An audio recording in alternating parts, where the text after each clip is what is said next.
ଆମର ତ ପେଟ ପୋଡି ରହିଯାଉଛି ଆଉ ନୂଆ କଣ ପୁରୁଣା କଣ ଏଥର ନୂଆ ପୁରୁଣା ମା ଟିକେ ମା ନୂଆ ବର୍ଷା କଣ ପାଇବା ମା କହୁନ ମା ଆମେ ପେଟ ବି ଲାଗିବୁ ନା ଅଫିସରେ କି ଆମ ତମ ପାଖକୁ ଆମେ ଦୌଡ଼ିବୁ ଇଲେକ୍ସନ ବେଳେ ଖାଲି ମିଛ ପ୍ରତିଶ୍ରୁତି ଦେବେ ସେମାନେ ଭୋଟ ଆଜି 2 ବର୍ଷ ବର୍ତ୍ତମାନ ବି ହେଇଗଲା କାହାରି ଦେଖା ନାହିଁ କି ଦର୍ଶନ ବୁଝିଲେ ଆମର ମତେ 10-12 ବର୍ଷଠୁ ହେଇଛି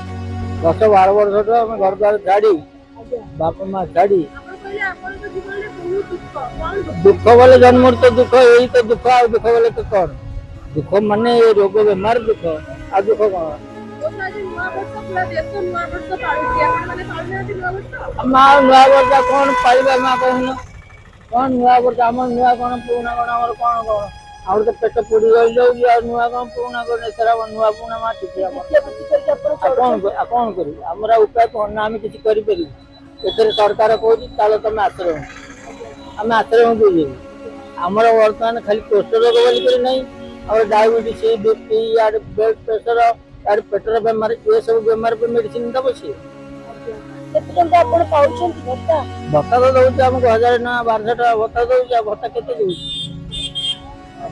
ଆପଣ ବିଜ୍ଞପ୍ତି କଲେ 1200 ଟଙ୍କାରେ କେତେ ମେଡିସିନ ଗୋଟେ ପୁରା କିଣିଦେଲେ 200-300 ଟଙ୍କା ପୂର୍ବ ସରକାର ଥିଲେ କେବେ ଅଭିଯୋଗ କରିଥିଲେ ପୂର୍ବ ସରକାରଙ୍କ ପାଖରେ କେତେ ହେଇଛି କେତେ ମା କାଗଜ ପତ୍ର ମା ଖାଲି ଲୋକଙ୍କ ସରକାର କିଛି ଶୁଣୁନାହାନ୍ତି କିଛି ନା ମୋହନ ତ ରହିଲା ଦିଲ୍ଲୀରେ ଆମର ଏଠି ଯୋଉ ମୋହନ ମାଝି ରହିଛି ଏଠି ତାଙ୍କର ଯୋଉ ଛୋଟ ଛୋଟ କର୍ମଚାରୀ ମାନେ ରହିଛନ୍ତି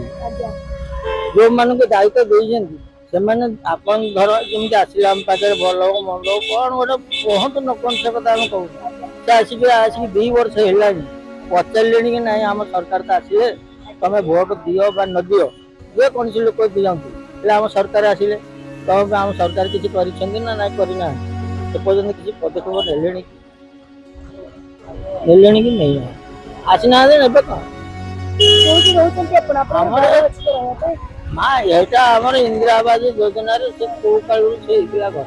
ଆପଣଙ୍କ ସହିତ କିଏ ରହୁଛି ଆପଣଙ୍କ ପୁଅ ଝିଅ ସ୍ତ୍ରୀ କିଏ ଅଛନ୍ତି? ହଁ ମୋର ବୁଢୀ ଅଛି ମୋର ଆହୁରି ଅକ୍ଷମ ସେ ରହିଛି ତାହେଲେ ଆପଣ ମାନେ ସରକାରଙ୍କ ପ୍ରତି କଣ କହିବାକୁ ଚାହିଁବେ ସରକାର ଏଇଠି ବର୍ତ୍ତମାନ ଆମର ବର୍ତ୍ତମାନ ଦେଖ ପୂର୍ବରୁ ଯୋଉ କୋଉ ମନ୍ତ୍ରୀ ଥିଲେ କଣ ଥିଲେ ବର୍ତ୍ତମାନ 14 କୋଟି କେତେ ଲକ୍ଷ ଟଙ୍କା ଘର ସାଂସନ ହେଇଗଲା ଏପର୍ଯ୍ୟନ୍ତ ଘର ହବାକୁ ନାହିଁ ତହସିଲ ପାଖକୁ ଗଲେ ତହସିଲ କହୁଛି ବିଡିଓ ପାଖକୁ ବିଡିଓ କହିଲେ ସେ କହୁଛି ସେ ୟା ପାଖକୁ ତା ପାଖକୁ ମାନେ ଇଞ୍ଜିନିୟର ପାଖକୁ ସେ ଦୁନିଆ ଆମେ ପେଟ ବି ଲାଗିବୁ ନା ଅଫିସରେ କି ତମ ପାଖକୁ ଆମେ ଦୌଡ଼ିବୁ ଏଠି ଆସିଲେ ଆପଣଙ୍କୁ ହାତ ପତେଇକି 2 ପଇସା ନେଲେ ଖାଇବୁ କି ମେଡିସିନ ଖର୍ଚ୍ଚ କରିବୁ କି ଭଲ କରିବୁ ମନ୍ଦ କରିବୁ ଆଉ ଅଫିସ ଗଲେ କଣ ଲାଭ କଣ ଅଫିସ ଗଲେ ତ ଦୁଃଖ ଯେ ପର୍ଯ୍ୟନ୍ତ କଣ ଆମେ କେମିତି ଅଛୁ ବୋଲିକି ଆଖିରେ ଟିକେ ଦେଖୁନାହାନ୍ତି